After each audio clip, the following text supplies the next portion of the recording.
The red dust of Monument Valley glowed orange under the setting sun as Margaret Sullivan swept her front porch. At 82 years old, her hands were weathered but steady, her back bent but unbroken. She had lived in this small ranch house for 60 years, ever since she married her husband Daniel, a Navajo man who had passed away a decade ago. The government had tried to relocate her many times, telling her that Monument Valley was now a heritage site and no place for permanent residence. But Margaret had refused every offer, every threat, and every plea. This was her home, and she would die here if she had to. The year was 2247, and Earth had changed beyond recognition. Humans had spread across dozens of star systems, building colonies on distant worlds and establishing trade routes that spanned light years. But Monument Valley remained untouched, a piece of Earth frozen in time, where the red rocks still stood as silent witnesses to centuries of history. Margaret liked it that way. She had no use for the fancy technology that everyone else seemed obsessed with. Her solar panels gave her power, her well gave her water, and her garden gave her food. What else did a person need? As she swept, she noticed something strange in the sky. Lights moving fast and erratic, trailing smoke and fire. Margaret stopped and squinted, her old eyes straining to make sense of what she was seeing. The lights grew larger, closer, and she realized with a jolt that they were spacecraft and they were falling. She counted 15 of them, each one spiraling out of control as they plummeted toward the valley floor. The crashes came one after another, shaking the ground beneath her feet and sending up clouds of dust and debris. Margaret grabbed her walking stick and hurried down the porch steps as fast as her old legs could carry her. The nearest crash site was about half a mile from her house, and she made her way across the desert, her heart pounding with a mixture of fear and determination. When she reached the first wreckage, she found a small ship, its hull torn open and smoke pouring from its engines. A man stumbled out of the wreckage, his clothes torn and his face covered in blood and dirt.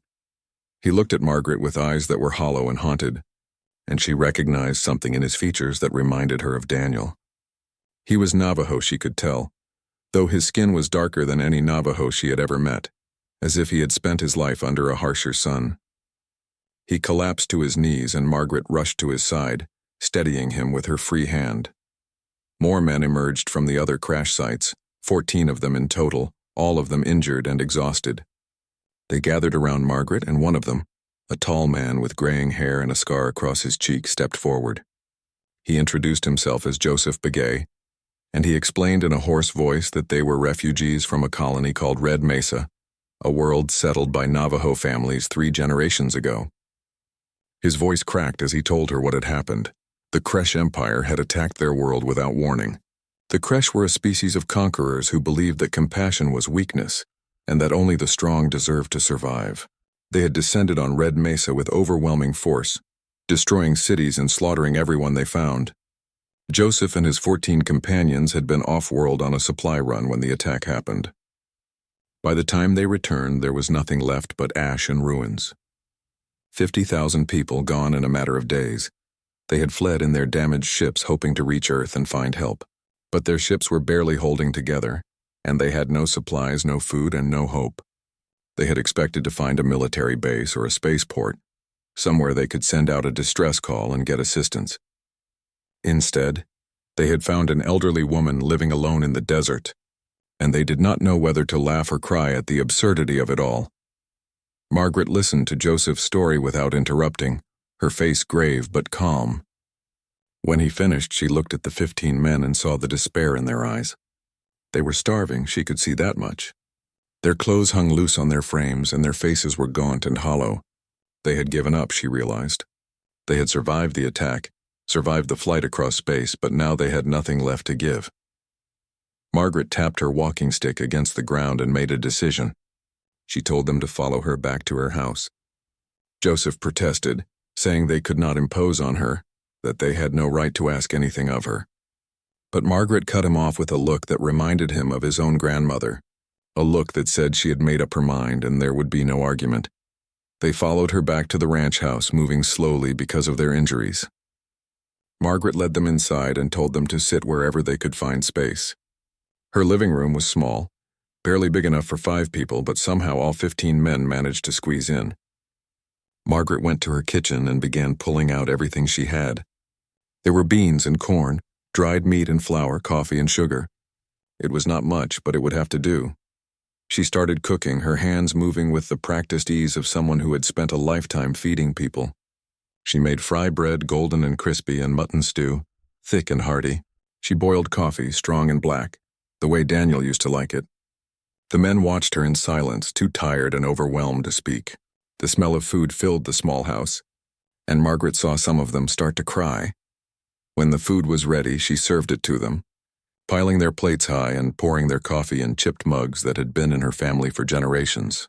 The men ate like they had not seen food in weeks, which was probably true. Joseph tried to protest again, saying she could not afford to feed so many people, but Margaret silenced him with that same stern look. She told him that in her house no one went hungry, and that was the end of it. As they ate, Margaret sat down and listened to more of their stories. They told her about the creche, about how the aliens had wiped out colony after colony, always targeting humans because they saw them as weak. The creche believed that any species that valued mercy and kindness was unfit to survive in the harsh reality of the galaxy. They had destroyed Red Mesa not for resources or territory, but simply to prove a point. Joseph explained that they had tried to contact the United Earth Coalition government, but the response had been slow and bureaucratic. The officials had promised to look into the matter, to file reports and hold meetings, but no one seemed willing to actually do anything. The government had become more interested in maintaining peace and trade agreements than in protecting its own people. Margaret nodded as she listened, her face unreadable. When Joseph finished, she stood up and walked to an old communications terminal in the corner of her living room. It was an ancient thing, decades old, covered in dust and cobwebs. She turned it on and waited for it to warm up. The men watched her, confused about what she was doing. Margaret accessed a network that had not been used in years, an old emergency channel that veterans and frontier families had set up long before the current government came to power. She recorded a simple message, her voice steady and clear. She said that 15 of their people needed help, that they were hunted and hungry and far from home. She said that they were in Monument Valley, and she was going to take care of them, but she could use some assistance if anyone was listening. She sent the message out into the darkness of space and turned off the terminal. Joseph asked her if she thought anyone would answer. Margaret looked at him and smiled, a small sad smile that held more hope than any words could convey. She told him that she did not know, but that her people had never been the type to abandon their own. If there was anyone out there who still remembered what it meant to be human, they would come. The men settled in for the night, spreading out across her living room and porch. Margaret gave them blankets and pillows, everything she had. As the night deepened and the stars came out above Monument Valley, she sat on her porch and looked up at the sky, wondering if her message would reach anyone, wondering if there was still hope in this vast and dangerous universe. Margaret's message traveled through space faster than light, carried by communication networks that most people had forgotten existed. These were the old channels, established decades ago by the first colonists and veterans who wanted a way to stay connected without government oversight. The networks had fallen into disuse as the United Earth Coalition built its own systems, but they had never been shut down. They just sat there in the darkness waiting for someone to remember them. The first person to receive Margaret's message was a man named Peter Hayes, a 70-year-old veteran living on Mars. Peter had fought in the colonial wars 30 years ago, back when humanity was still learning how to defend itself in a hostile galaxy. He had lost his leg in that war and gained a deep distrust of politicians who sent young people to die while they sat safe in their offices. When he heard Margaret's message, he did not hesitate. He immediately sent it to everyone in his contact list, dozens of other veterans scattered across human space. Within an hour, the message had reached hundreds of people. Within 2 hours, thousands. The old networks lit up like a fire spreading through dry grass, carrying Margaret's simple plea to every corner of human civilization. On Europa Station, a woman named Linda Carter heard the message while she was working the night shift at a water processing plant.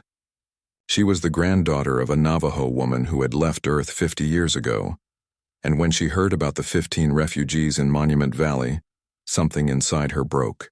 She put out a call to everyone she knew, asking for help, asking for supplies, asking for anything that could make a difference. On Titan, A former military officer named George Walker received the message and immediately began making plans.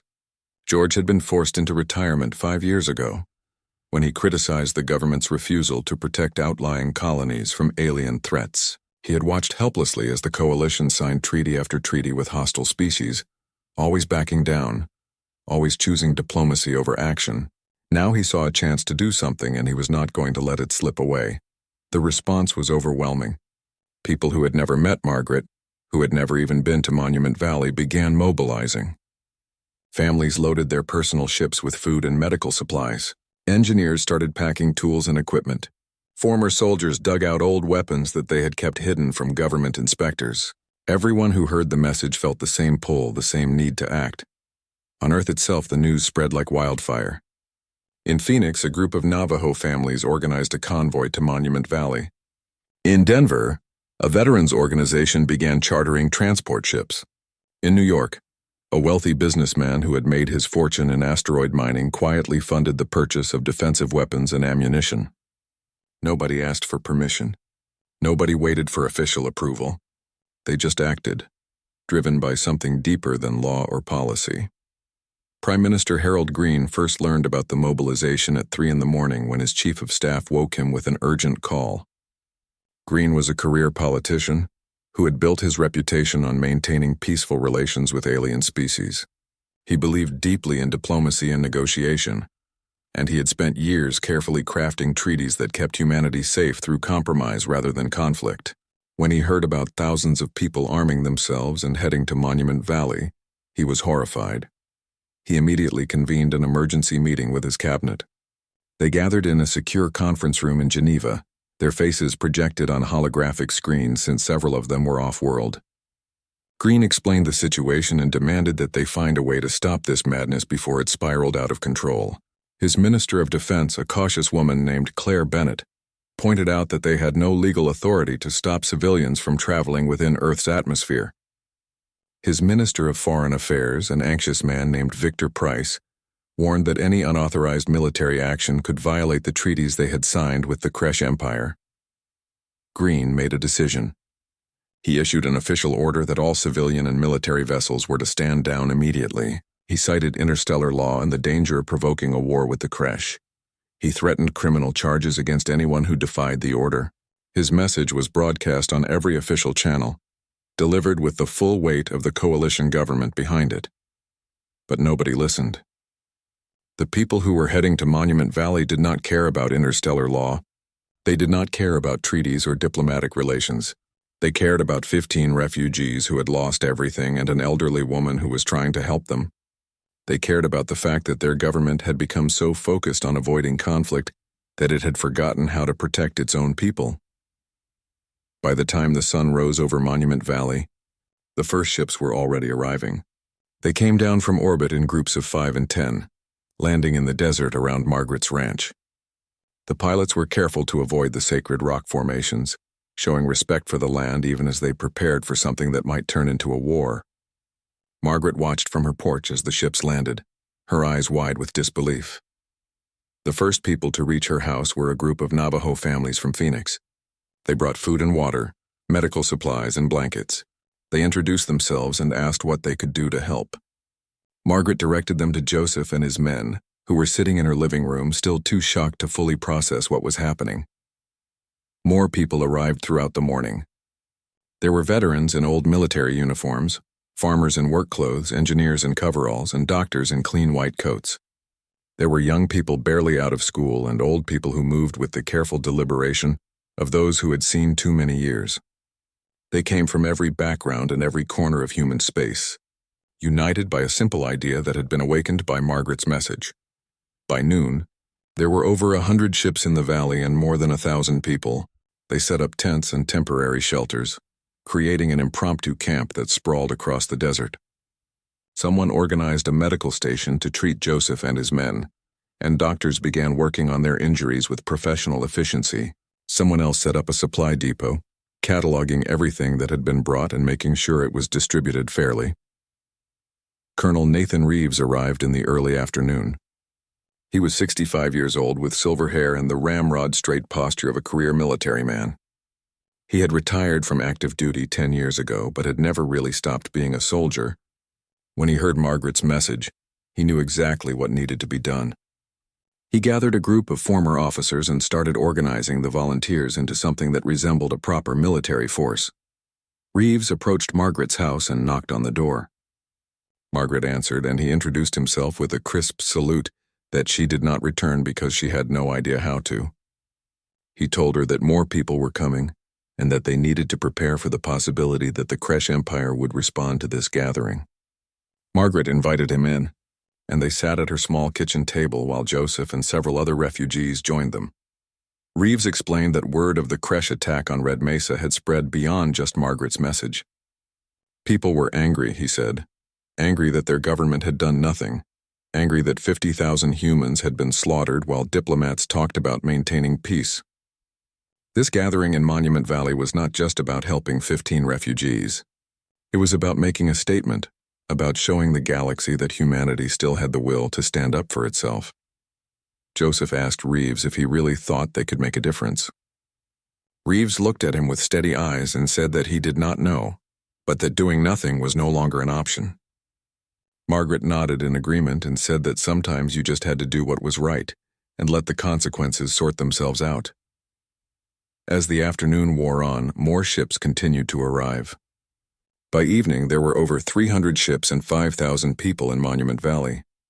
The camp had grown into something that resembled a small city, with organized sectors for medical care, supplies, communications, and defense. Someone had even set up a kitchen area where volunteers were cooking meals for everyone, and the smell of food drifted across the desert. Prime Minister Green made another announcement, this time appearing on every screen and communication device across human space. His face was stern and his voice was filled with barely controlled anger. He declared that the gathering in Monument Valley was illegal and dangerous. He warned that anyone who participated would face criminal charges. He pleaded with people to disperse and let the proper authorities handle the situation. But his words fell on deaf ears. In fact, his announcement seemed to have the opposite effect. More people heard about the gathering and decided to join. The government's attempt to shut it down only made it more appealing, a symbol of resistance against a system that had become too comfortable with inaction. That night, Margaret walked through the camp, amazed at what had grown from her simple message. People stopped her to shake her hand, to thank her, to tell her their own stories of frustration with the government. She felt overwhelmed by it all, by the responsibility that had somehow fallen on her shoulders. She had only wanted to help 15 hungry men. The second day brought even more people to Monument Valley. Ships descended from orbit in a steady stream, so many that Colonel Reeves had to establish a traffic control system, just to prevent collisions. By mid-morning, there were over 500 ships on the ground and the number kept growing. The temporary camp had evolved into something more permanent, with clear organization and purpose. Someone had erected a large tent in the center that served as a command post, and Reeves had set up a planning table inside where he and other experienced military people could coordinate their efforts. Margaret woke that morning to find her small ranch house surrounded by activity. Someone had set up a generator near her property and run power lines to provide electricity to the growing camp. Another group had dug a well to supplement her water supply.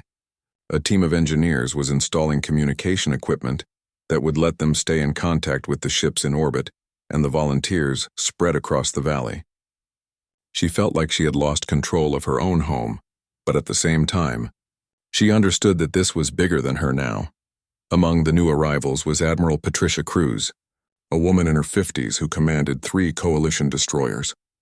She had received Green's order to stay away from Earth, but after thinking about it for several hours, she had made a decision that would probably end her career. She brought her ships into Earth orbit and sent a message to Monument Valley saying that she was available if they needed military support.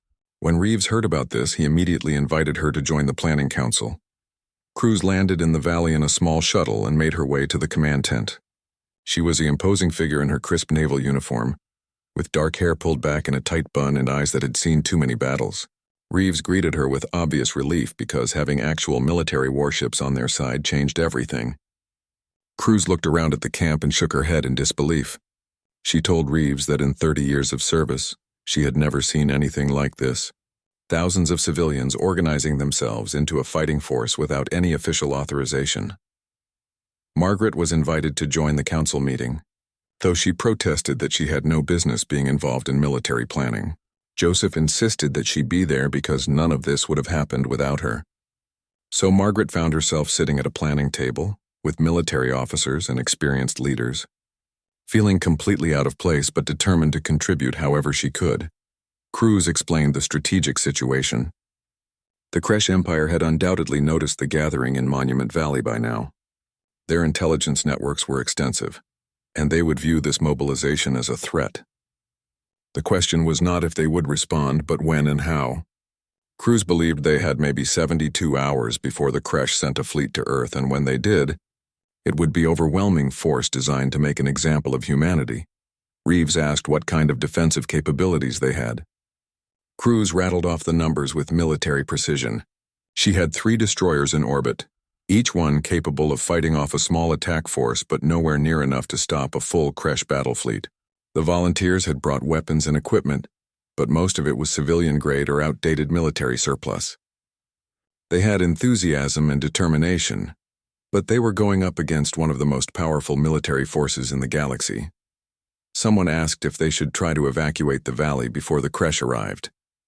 Margaret immediately rejected that idea. She said that if they ran now, they would be running forever. The Kresh needed to learn that humanity could not be pushed around anymore. Joseph agreed, saying that his people had already lost everything once and he would rather die fighting than live as a refugee forever.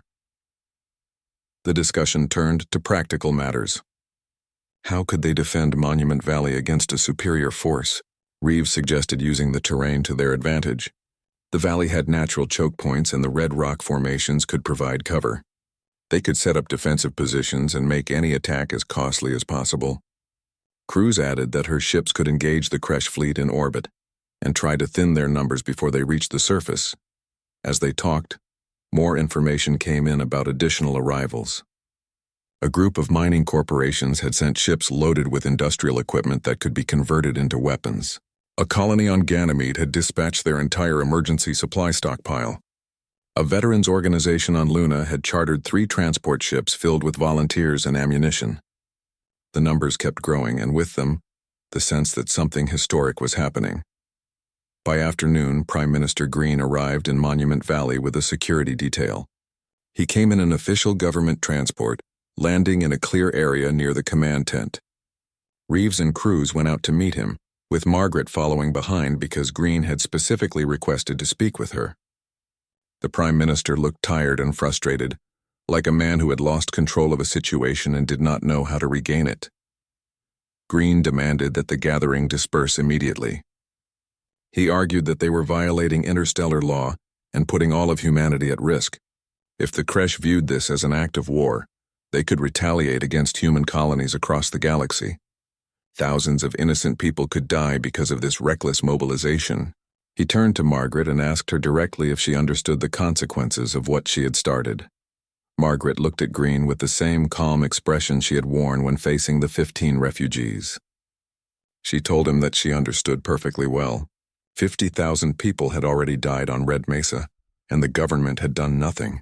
Now 15 survivors had come to Earth looking for help, and instead of providing it, the government wanted everyone to go home and pretend nothing had happened. She said that sometimes laws and treaties were less important than doing what was right.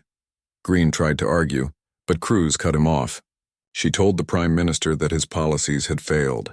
The coalition had become so afraid of conflict that it had abandoned its own people. She and her crews had sworn an oath to protect humanity, not to stand by while aliens slaughtered colonists. If that meant defying orders, then so be it. Reeves added that thousands of volunteers agreed with her, and no amount of threats or legal proceedings would change their minds. Green realized he was not going to win this argument. He tried a different approach. He offered to negotiate with the Kresh to find a diplomatic solution that would satisfy everyone. Margaret asked him what he would negotiate with. Would he give the Kresh more colonies to destroy? Would he agree to pay them tribute? Would he acknowledge their right to kill humans whenever they felt like it? Green had no answer to those questions. The Prime Minister left Monument Valley that evening, defeated and angry. As his transport lifted off, Reeves turned to Margaret and told her that they had just crossed a line. The government would not forgive them for this, and even if they survived the coming battle, they would likely face criminal charges. Margaret shrugged and said that she had lived a long life and was not particularly worried about spending her last few years in prison. Joseph laughed at that, a genuine laugh that was the first sign of joy he had shown since arriving on Earth. That night, the camp held a gathering around a large bonfire. Someone had brought a guitar and people took turns singing songs, old Earth songs that had been passed down through generations. There were Navajo songs and country songs, folk songs, and military anthems. Margaret sat near the fire, wrapped in a blanket, listening to the music and watching the faces around her. These were good people, she thought, people who had dropped everything to stand with strangers because it was the right thing to do.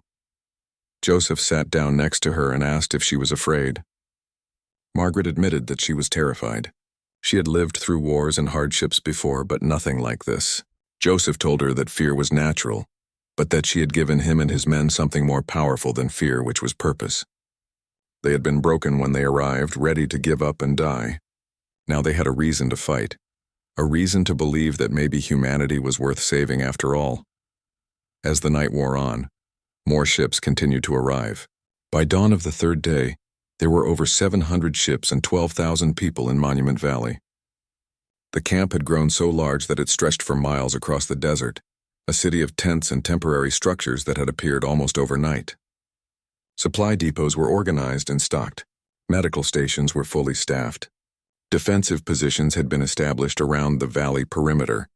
And in orbit, Admiral Cruz's 3 destroyers were being joined by other military vessels whose commanders had decided to follow her example. The government in Geneva was in chaos. Half of Green's cabinet had resigned in protest over his handling of the situation. Military commanders were split between those who wanted to forcibly disperse the gathering and those who supported it. News organizations were broadcasting around the clock, showing images of Monument Valley and interviewing volunteers about why they had come. Public opinion was sharply divided, but more and more people seemed to be siding with Margaret and the refugees. In the command tent, Reeves and Cruz finalized their defensive plans. They knew the crash would come soon, and when they did, it would be a fight unlike anything humanity had faced before. The 4th day brought a decision that would echo across the galaxy. In the command tent, Margaret sat with Joseph, Colonel Reeves, Admiral Cruz, and a dozen other leaders who had emerged from the growing crowd. They had spent the morning reviewing their defensive preparations, and everyone agreed they were as ready as they could be. But Reeves raised a question that had been bothering him since the beginning. What was their actual goal here? Were they just waiting for the Kresh to attack so they could die heroically? Or were they trying to accomplish something larger? Cruz suggested they needed to send a message, not just to the Kresh, but to every human colony in the galaxy. For too long, humanity had been operating under the assumption that survival meant avoiding conflict at all costs. The coalition government had negotiated away dignity and safety in exchange for temporary peace. But Red Mesa had proven that peace built on appeasement was no peace at all. The Kresh had destroyed that colony simply because they could, because they viewed humans as weak and unworthy of respect. Joseph spoke up and said that his people had believed in the coalition's promises. They had thought that if they just kept their heads down and followed the rules, they would be protected. But when the Kresh came, there had been no protection, no rescue, and no justice. The only reason he and his 14 men were alive was because they happened to be away when the attack occurred. If humans wanted to survive in this galaxy, they needed to stop relying on governments that were more interested in appearing reasonable than in actually defending their people. Margaret listened to the discussion and then said something that surprised everyone. She told them that her husband Daniel had been a code talker in the old wars, back when Earth was still fighting among itself.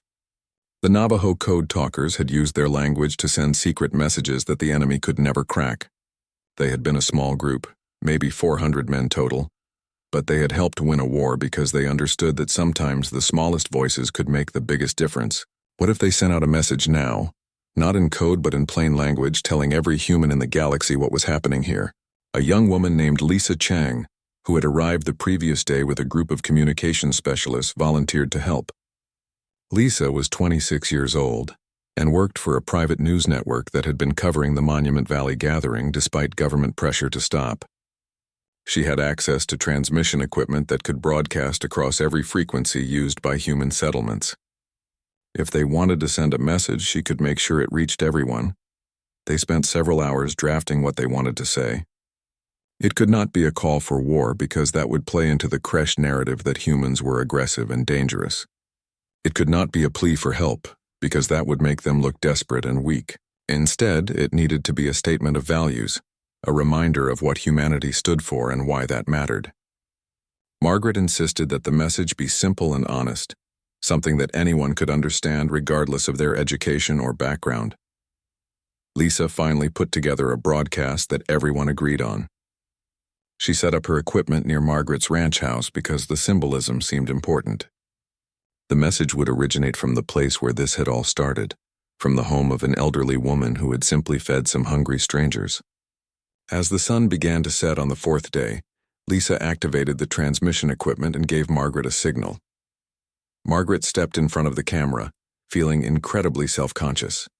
She was just an old woman, not a politician or a military hero, but everyone had insisted that she be the one to deliver the message, because she represented something that words alone could not capture. She took a deep breath and began to speak. She introduced herself and explained that she lived in Monument Valley, on the land where her husband's ancestors had lived for thousands of years.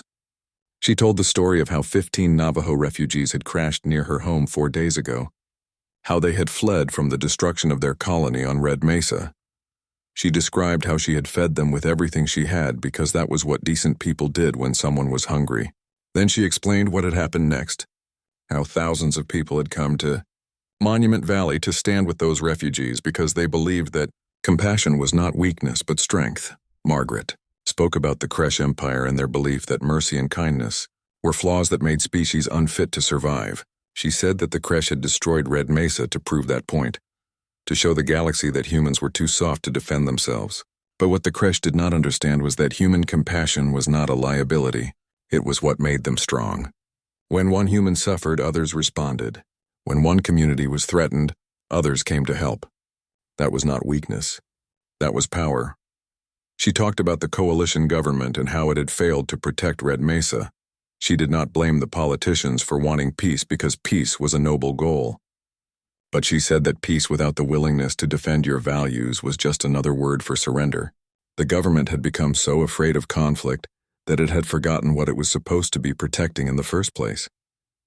Margaret looked directly into the camera and addressed every human watching. She told them that Monument Valley was not about starting a war. It was about drawing a line and saying that some things were worth fighting for.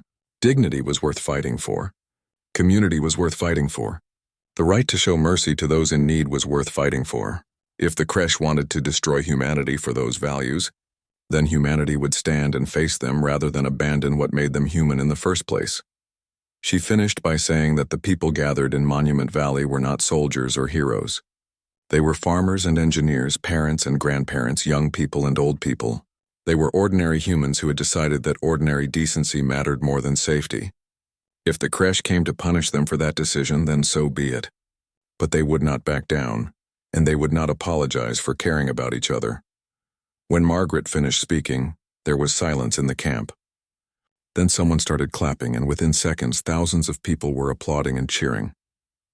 Lisa transmitted the message across every frequency, sending it to colonies throughout human space. Within minutes, it was being rebroadcast on news networks. Within an hour, it had reached settlements dozens of light years away. The response was immediate and overwhelming. On distant colonies that had lived in fear of alien threats, people watched Margaret's message and felt something shift inside them. On military bases where soldiers had grown frustrated with orders to do nothing, commanders began to question their priorities. At diplomatic stations where human ambassadors had spent years making humiliating concessions, staff members started to wonder if they had been approaching things all wrong. Not everyone agreed with the message. Some people thought it was reckless and would only provoke the Kresh into attacking more human settlements. Some government officials condemned it as dangerous propaganda, but many more people felt inspired by it. They saw an 82-year-old woman standing up for principles that their leaders had abandoned, and they wanted to be part of what she represented. The Kresh Empire also received the message. High Commander Thrakos, leader of the Kresh military forces, watched it from his flagship with something close to amusement. He had been monitoring the situation on Earth since the gathering began, trying to decide how to respond. Now Margaret had made his decision easy. She had openly defied everything the Kresh stood for, and she had done it in front of the entire galaxy. He could not let that stand. Thrakos ordered a battle fleet to Earth with instructions to destroy Monument Valley completely. He would wipe out every human gathered there and broadcast images of the destruction throughout the galaxy. Other species would see what happened to those who valued compassion over strength, and they would learn to respect Kresh superiority. He estimated his fleet would reach Earth in approximately 60 hours. The Kresh also broadcast their own message, one that was transmitted on the same frequencies Lisa had used. Thrakos appeared on screens across human space, a towering figure with dark armor and cold eyes. He announced that the gathering in Monument Valley was an insult to the natural order of the universe. The humans there had chosen to defend weakness and sentimentality, and they would be punished for it. His fleet would arrive soon, and there would be no mercy and no survivors. Let this be a lesson to all humans about the price of their foolish values. When news of the Kresh message reached Monument Valley, the camp fell silent. Everyone had known this moment would come, but hearing it stated so bluntly was different from abstract preparation. Thrakos had just declared his intention to kill every person in the valley, and he had the military power to do it. Cruz's 3 destroyers and the handful of other military ships that had joined them would not be enough to stop a full Kresh battle fleet. Margaret sat on her porch that evening, watching the sunset and thinking about what she had done. She had started this by feeding 15 hungry men, and now thousands of people were going to die because of that simple act of kindness. Joseph came and sat next to her, and they watched the sky together in silence. The news that the Kresh fleet would arrive in 60 hours transformed Monument Valley from a gathering into a fortress. Colonel Reeves immediately began organizing defensive preparations with military efficiency. He divided the volunteers into units based on their skills and experience. Former soldiers took charge of weapon systems. Engineers worked on fortifying positions. Medical personnel prepared field hospitals. Even those with no combat experience were given tasks, whether it was running supplies, maintaining equipment, or simply keeping morale up. Admiral Cruz coordinated the orbital defenses from her flagship. She now had 7 coalition warships under her command, as more captains had defied government orders to join the defense of Earth. It was still nowhere near enough to stop the Kresh fleet, but Cruz was determined to make them pay for every inch of space they crossed. She had her crews working around the clock to prepare weapons, reinforce shields, and plan attack vectors that might give them a tactical advantage. The volunteers in the valley worked with desperate energy. They dug trenches and built bunkers using equipment borrowed from mining operations. They set up missile batteries and railgun emplacements at key points around the valley. Someone had brought industrial lasers meant for cutting asteroids, and engineers figured out how to retrofit them as anti-aircraft weapons.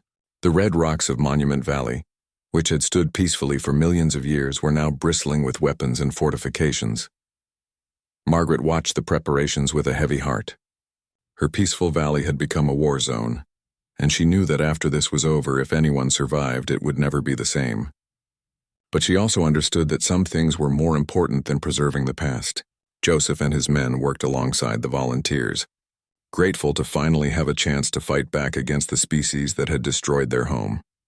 Prime Minister Green made one final attempt to stop what was about to happen. He contacted High Commander Thrakos directly, using diplomatic channels that had taken years to establish. Green offered the Kresh leader everything he could think of. He promised to disband the gathering in Monument Valley and arrest everyone involved. He offered to pay reparations to the Kresh Empire. He even suggested giving the Kresh control over several minor human colonies as compensation for the insult they had suffered. Thrakos listened to Green's desperate pleas with barely concealed contempt. The Kresh leader told Green that humans had already revealed their weakness through this pathetic attempt at negotiation. The fact that Green was willing to sacrifice his own people to avoid conflict proved everything Thrakos believed about human inferiority. He rejected every offer and told Green that the only acceptable outcome was the complete destruction of Monument Valley and everyone in it. Then he ended the transmission, leaving Green staring at a blank screen. Green realized he had failed completely. His entire political philosophy had been built on the idea that reasonable dialogue could solve any problem, but the Kresh were not reasonable. They viewed compassion as weakness and negotiation as surrender. He had spent years building relationships with alien species who only respected force, and now his policies had led to a situation where thousands of humans were about to die. He considered resigning but decided that would be cowardice. Instead, he sent a message to Admiral Cruz offering her full government support and authorization to use any means necessary to defend Earth. Cruz received Green's message with grim satisfaction. She had spent her entire career following orders from politicians who did not understand military reality, and now one of them was finally giving her permission to do what needed to be done. She immediately began coordinating with military commanders across human space. Ships that had been on routine patrol were recalled to Earth. Reserve units were activated. Weapon stockpiles were opened. Even though they were still vastly outnumbered by the Kresh fleet, at least they would go down fighting. More volunteers continued to arrive at Monument Valley, even though everyone knew what was coming. Some came because they wanted to fight. Others came because they could not stand the idea of sitting safely at home while others faced danger. Parents brought their children to help with logistics, reasoning that running supplies was safer than combat. Elderly veterans arrived with old weapons and older stories ready to fight one last time.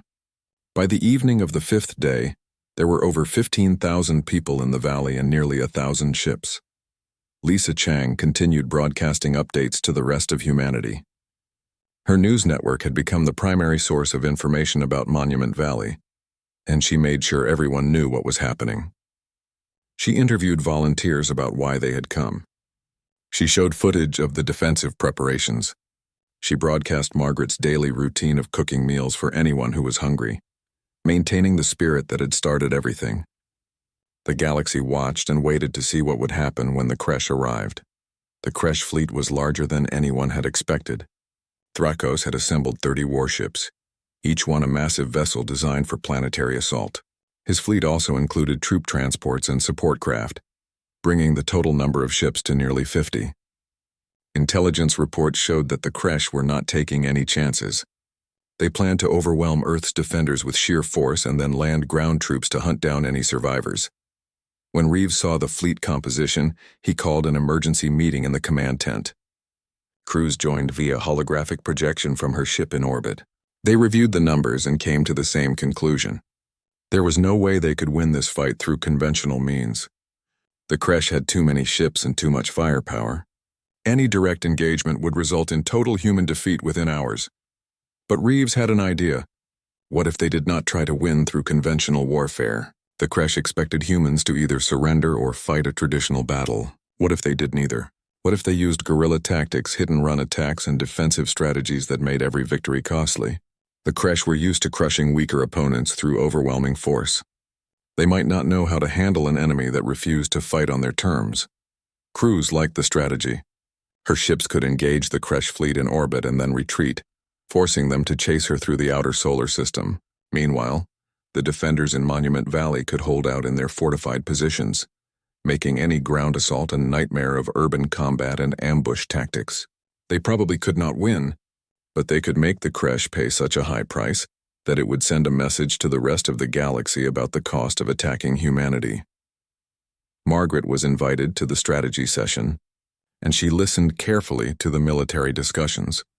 When they asked for her opinion, she surprised everyone by quoting something her husband had told her long ago.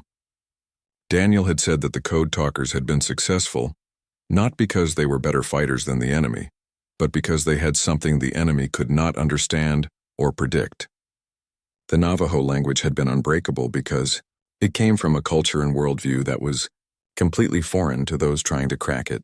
She suggested that maybe humanity's advantage was not in technology or tactics, but in values that the Kresh could not comprehend.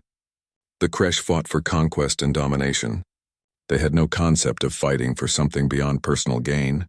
What if humans fought not to win but to protect? What if every action they took was designed to save lives rather than take them?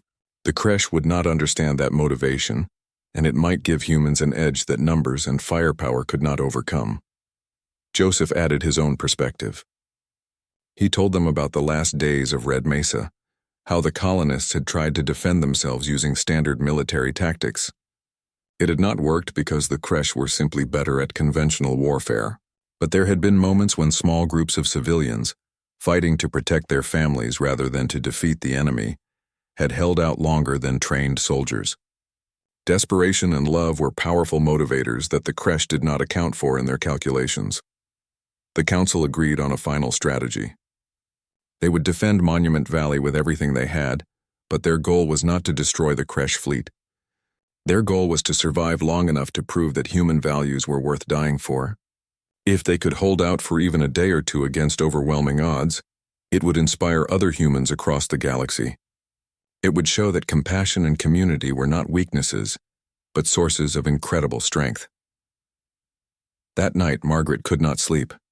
She walked through the camp in the darkness, listening to the sounds of thousands of people preparing for battle. Someone was singing a Navajo prayer song near one of the campfires. Someone else was teaching a group of young volunteers how to use a weapon they had never touched before.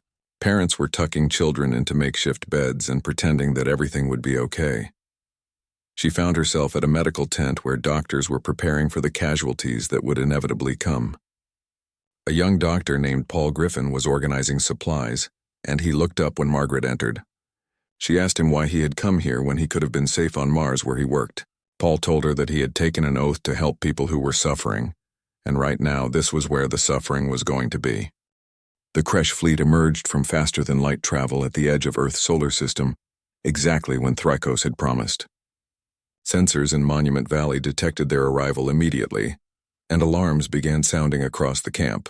30 massive warships appeared on the displays, each one dwarfing the human vessels that had gathered to defend Earth.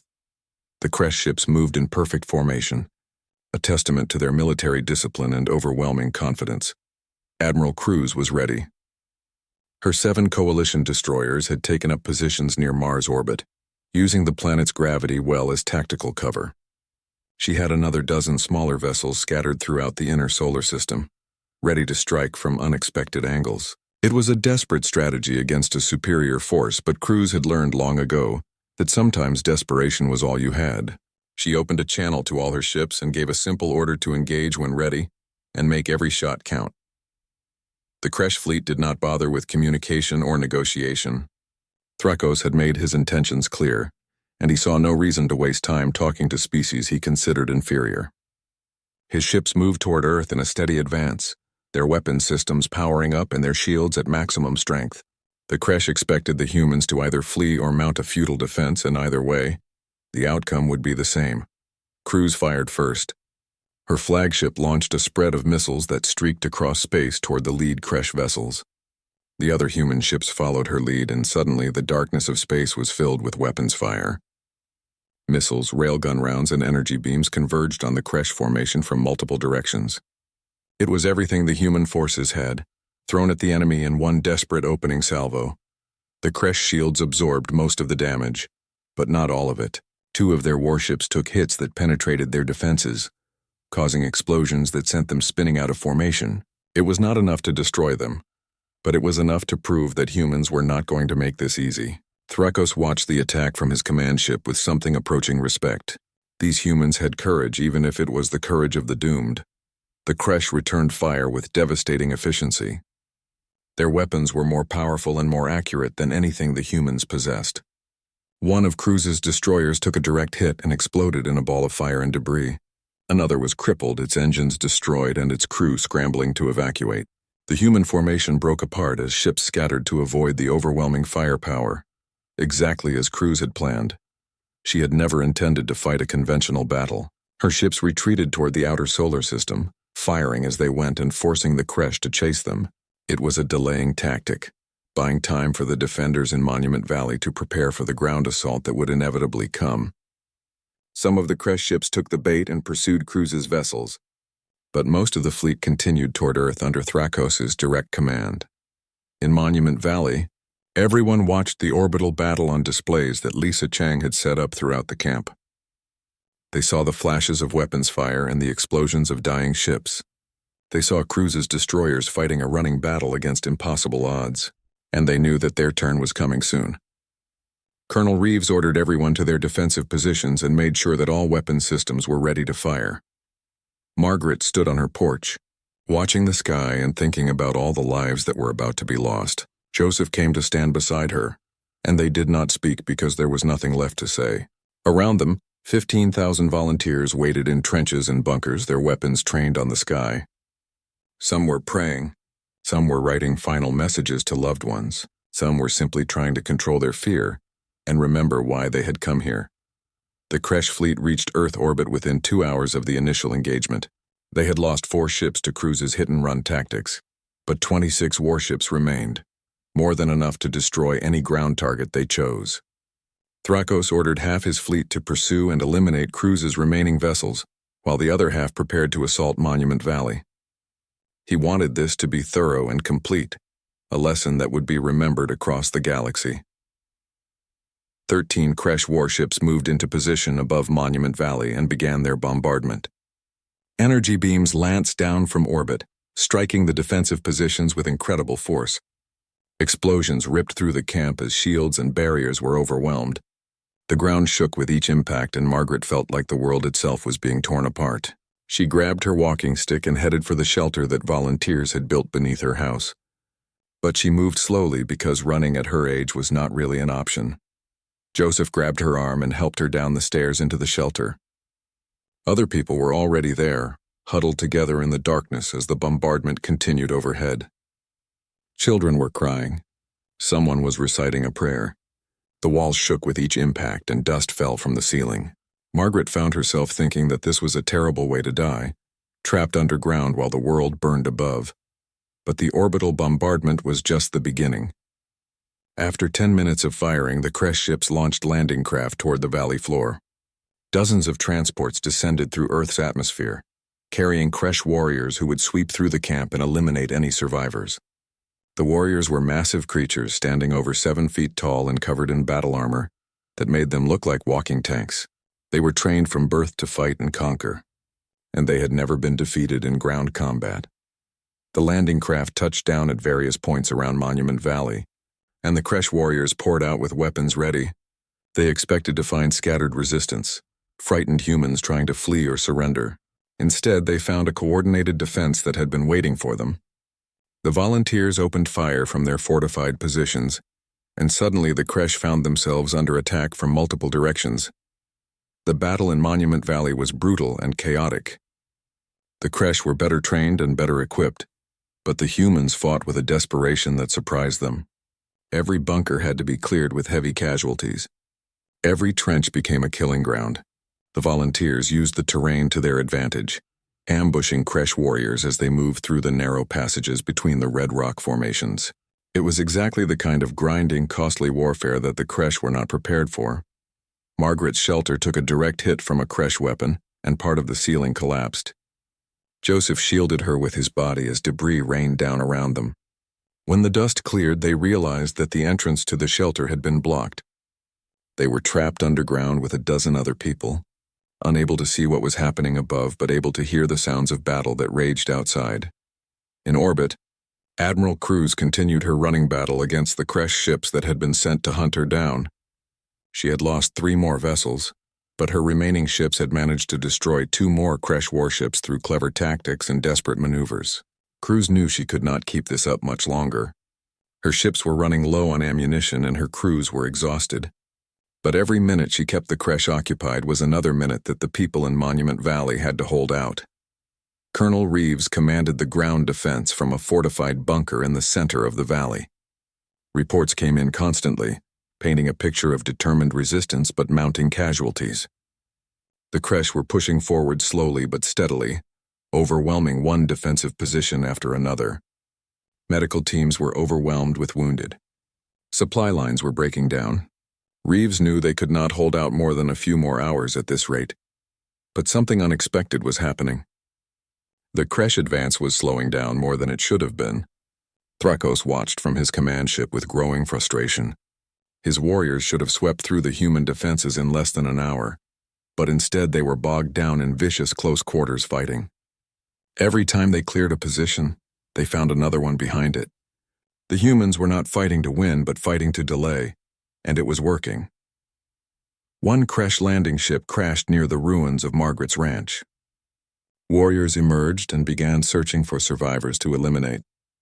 They found the collapsed shelter and started digging through the debris, their sensors detecting life signs underneath.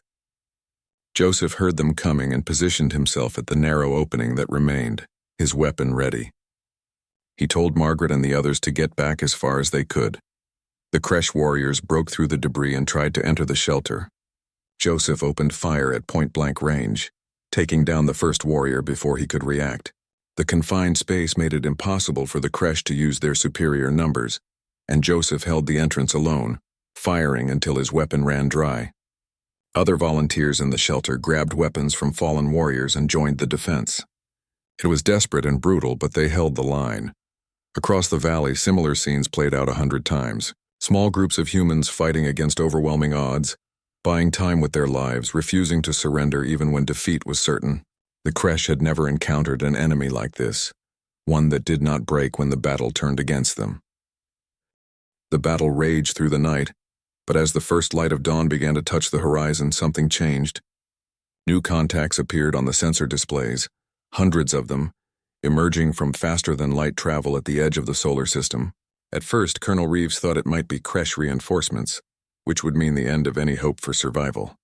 But as the identification signals came through, he realized with shock that these were human ships, arriving from every corner of colonized space. The message that Lisa Chang had broadcast had reached farther than anyone had imagined. Human colonies across the galaxy had heard about Monument Valley and the stand being made there. They had watched Margaret's speech and seen the Kresh fleet heading to Earth to punish humans for daring to show compassion. And they had decided that they could not stand by and let this happen. Colonial governors had authorized their defense forces to mobilize. Mining corporations had converted their industrial ships into makeshift warships. Even merchant vessels had armed themselves with whatever weapons they could find and joined the fleet heading to Earth. Admiral Cruz, battered and exhausted from her running battle with the Kresh pursuit force, received word of the approaching reinforcements and felt hope surge through her. She immediately sent a message to all incoming ships, coordinating their arrival and organizing them into some kind of coherent force. There were over 300 vessels, ranging from military cruisers to armed cargo haulers. It was not a professional fleet, but it was massive and it was human. High Commander Thrakos watched the new arrivals with disbelief. Where had all these ships come from? His intelligence reports had indicated that the human military was scattered across dozens of systems and could not possibly mobilize this quickly. But these were not just military ships. These were civilians who had somehow armed themselves and traveled across light years to defend a single valley on an insignificant planet. It made no sense to him. Why would anyone risk their lives for people they had never met? The incoming fleet did not wait for orders or coordination. They simply attacked, hundreds of ships converging on the Kresh fleet from every direction. The Kresh had superior weapons and training, but they were suddenly outnumbered nearly 10-1. Thrakos tried to organize a defensive formation, but the human ships were too scattered and too unpredictable. Every time he focused his forces on one group, another group would strike from a different angle. The battle in orbit intensified beyond anything anyone had seen before. The Kresh fought with professional discipline, but the human fleet fought with raw determination and zero regard for their own safety. Pilots rammed their ships into Kresh warships when they ran out of ammunition. Engineers overloaded their reactors to create massive explosions that took out nearby enemies. It was chaos, but it was effective chaos. Admiral Cruz rallied her remaining 3 ships and rejoined the battle. With the Kresh fleet now surrounded and overwhelmed, she led a coordinated strike against Thrakos' command vessel. A dozen other human ships followed her lead, concentrating their fire on the massive Kresh flagship. Its shields held for several minutes under the barrage, but eventually they failed. Explosions blossomed across the hull and the great ship began to list to one side. Cruz made a decision that would define the rest of her career. She ordered her crew to prepare for a boarding action. It was an insane move, something out of ancient naval warfare rather than modern space combat. But she wanted to capture Thrakos alive, to show the galaxy that the Kresh were not invincible. She led a team of Marines across onboarding pods, cutting through the damaged hull and fighting their way into the ship's interior. The fighting inside the Kresh flagship was brutal. Kresh warriors were deadly in close quarters, But the human Marines fought with a desperation born of months of pent-up frustration. They had watched their government make concession after concession to species like the Kresh. They had seen colonies destroyed and civilians slaughtered, while politicians talked about maintaining peace. Now they had a chance to actually do something, and they threw themselves into the fight with everything they had. Cruz's team reached the command deck after an hour of savage fighting. They found Thrakos there, still barking orders at his subordinates even as his ship died around him. Cruz leveled her weapon at him and ordered him to surrender. Thrakos laughed, unable to believe that a human female was telling him what to do. He reached for his own weapon, but Cruz was faster. She shot him in the leg, dropping him to the deck, and her Marines swarmed forward to restrain him. With their commander captured and their flagship crippled, the Kresh fleet began to fall apart. Some ships tried to flee but were chased down by vengeful human vessels.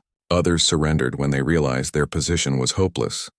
By mid-morning, the battle in orbit was over. The humans had won, though the cost had been terrible. Nearly 100 ships had been destroyed, and thousands of people had died. But the Kresh fleet had been defeated, and that was something no one had thought possible. In Monument Valley, the ground battle was still raging when word of the orbital victory reached the defenders. The Kresh warriors on the surface found themselves cut off from support and reinforcement. They were trained to fight to the death, but some of them began to waver when they realized their fleet was gone. The human defenders, energized by the news, pressed their counterattack with renewed vigor. Colonel Reeves organized a coordinated push to clear the remaining Kresh forces from the valley. It took most of the day, but gradually the tide turned. Kresh warriors who had been advancing hours earlier now found themselves surrounded and overwhelmed. Some fought until they were killed. Others, for the first time in their military history, surrendered when they realized defeat was inevitable.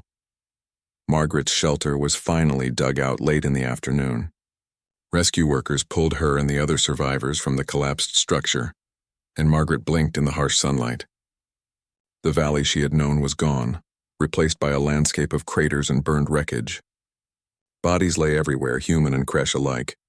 Smoke still rose from dozens of fires, but people were moving through the ruins, searching for survivors and beginning the grim work of recovery.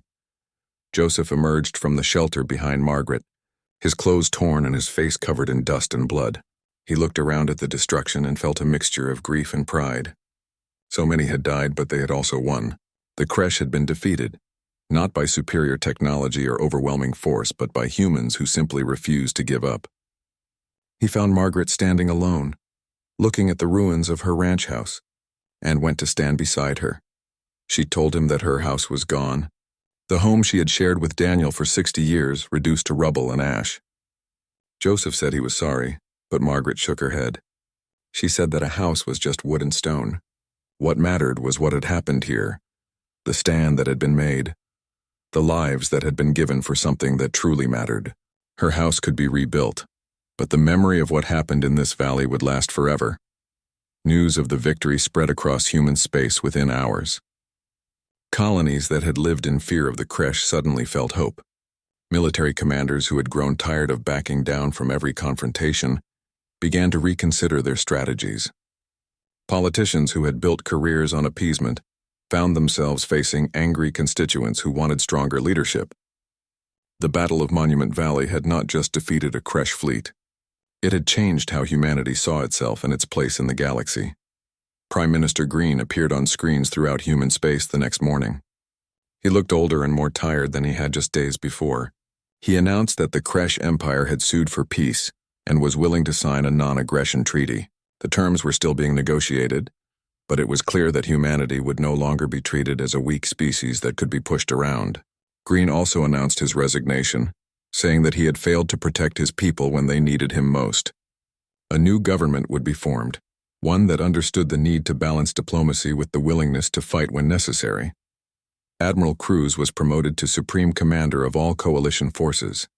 Her decision to capture Thrakos alive had been risky, but it had paid off in ways she never imagined. The sight of a Kresh High Commander in human custody sent shockwaves through the galaxy.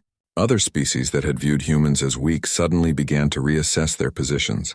Some sought to strengthen their alliances with humanity. Others became more cautious about provoking a species that had just proven it could fight back. Colonel Reeves was offered a position as head of colonial defense, responsible for ensuring that no other human settlement suffered the fate of Red Mesa. He accepted on the condition that he would have the authority to act decisively when threats emerged, without waiting for political approval. The new government agreed, recognizing that the old way of doing things had failed catastrophically. In the weeks following the battle, Monument Valley slowly transformed again. The wreckage was cleared and the dead were laid to rest in a new memorial that would honor their sacrifice. Margaret's ranch was rebuilt with help from volunteers who had survived the battle. Joseph and the other refugees from Red Mesa decided to settle permanently in the valley. 5 years passed after the Battle of Monument Valley, and the galaxy had changed in ways that no one could have predicted. Earth had become not just humanity's homeworld, but a symbol of resistance against oppression. The valley itself had been transformed into a living memorial, with the original defensive positions preserved as historical sites and the camp areas converted into a thriving community that welcomed visitors from across human space and beyond. Margaret Sullivan was now 87 years old, moving slower but still sharp as ever. Her rebuilt ranch house sat at the heart of the memorial grounds, and she still lived there despite countless offers to relocate somewhere more comfortable.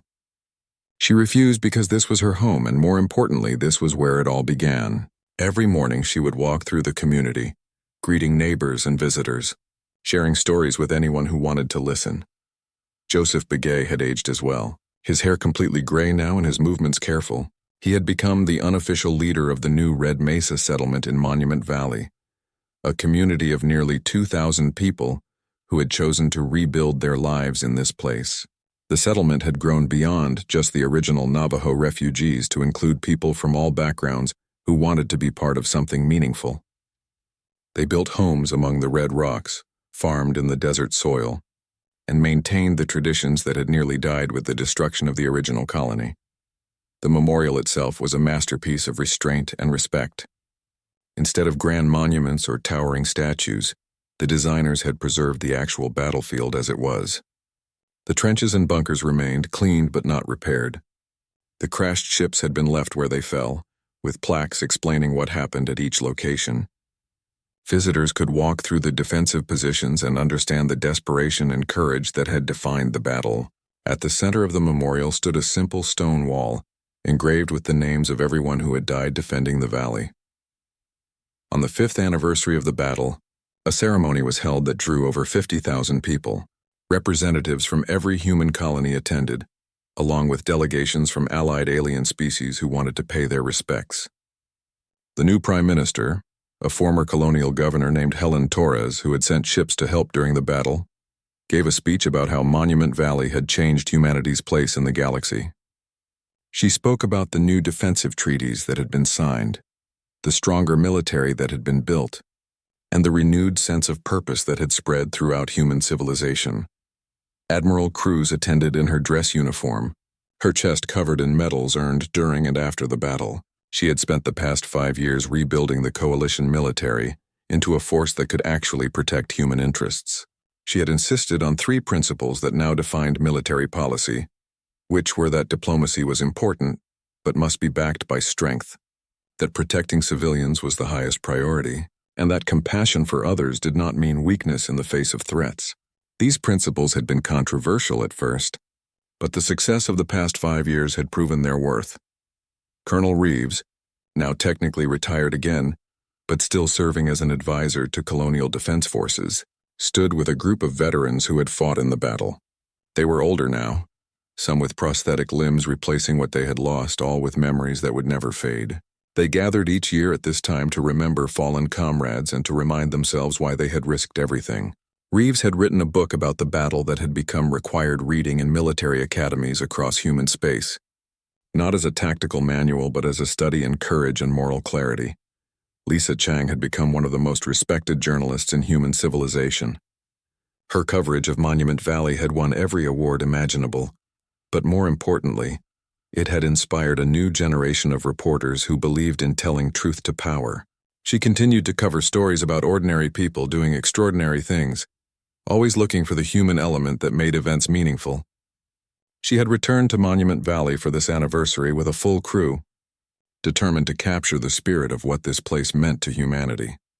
The Kresh Empire had maintained its treaty with humanity, but the relationship was complex and often tense.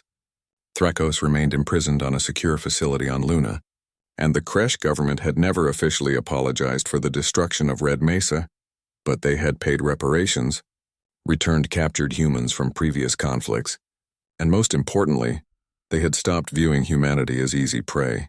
Vrakis, the current Kresh leader, had sent a message to the ceremony acknowledging that his species had learned a difficult lesson about underestimating others. Other species had indeed taken notice of what humanity had accomplished. The Confederation of United Worlds had formed a formal alliance with the Coalition, creating a powerful bloc of peaceful species who could defend themselves when necessary. Trade flourished and cultural exchanges became common. Human values of compassion and community began to spread to other civilizations, who found that treating people with dignity actually made for stronger and more stable societies. It was a slow process, but the galaxy was gradually becoming a less hostile place. The ceremony reached its peak when Margaret was asked to speak. She had tried to decline, saying that she had nothing new to add and that everyone had heard her story 100 times already. But the organizers had insisted, and Joseph had convinced her that people needed to hear from her one more time. So Margaret climbed the steps to the podium with Joseph's help, looked out at the massive crowd, and spoke in her quiet but clear voice.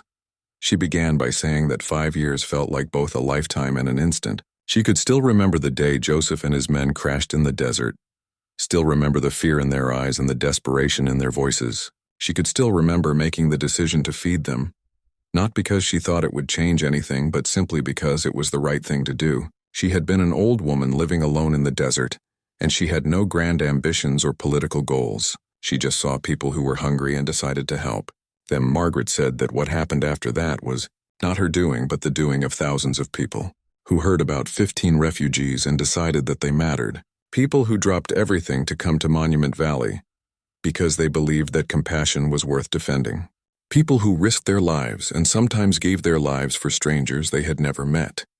That was the real story of Monument Valley, not the battle tactics or the political consequences, but the simple human decision to stand together when it mattered most.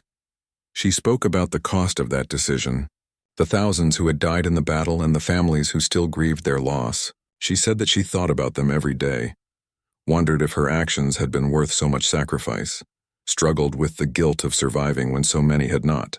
But then she would walk through the community that had grown in the valley, see children playing where battles had raged, watch families building lives where warriors had fallen, and she would understand that their sacrifice had not been in vain. Margaret talked about the changes she had seen in humanity over the past 5 years. People seemed more willing to help each other now, more aware that individual actions could have larger consequences. Communities across human space had started programs to welcome refugees and support those in need, inspired by what happened in Monument Valley. The government was more responsive and less afraid to stand up for human rights.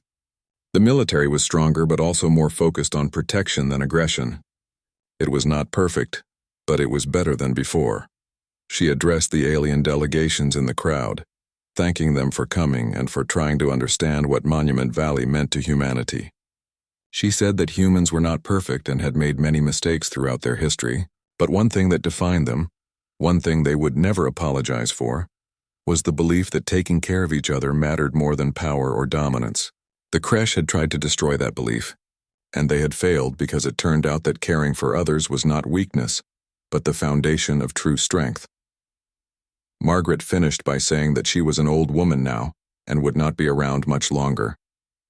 But she was not worried about the future, because she had seen what humanity was capable of when pushed to stand for its values. She had seen farmers become warriors, engineers become heroes, and ordinary people accomplish extraordinary things. As long as humans remembered to feed the hungry, protect the vulnerable, and stand together in the face of threats, they would be fine. The galaxy might be dangerous and full of species that did not share human values, but humanity would endure because it had something worth fighting for. When Margaret finished speaking, there was a moment of silence before the crowd erupted in applause that lasted several minutes. People were crying openly, moved by the simple sincerity of her words. Joseph helped her down from the podium and she disappeared into the crowd, uncomfortable with being the center of attention. She made her way back to her ranch house, followed by a few close friends and family members who knew she preferred small gatherings to large ceremonies.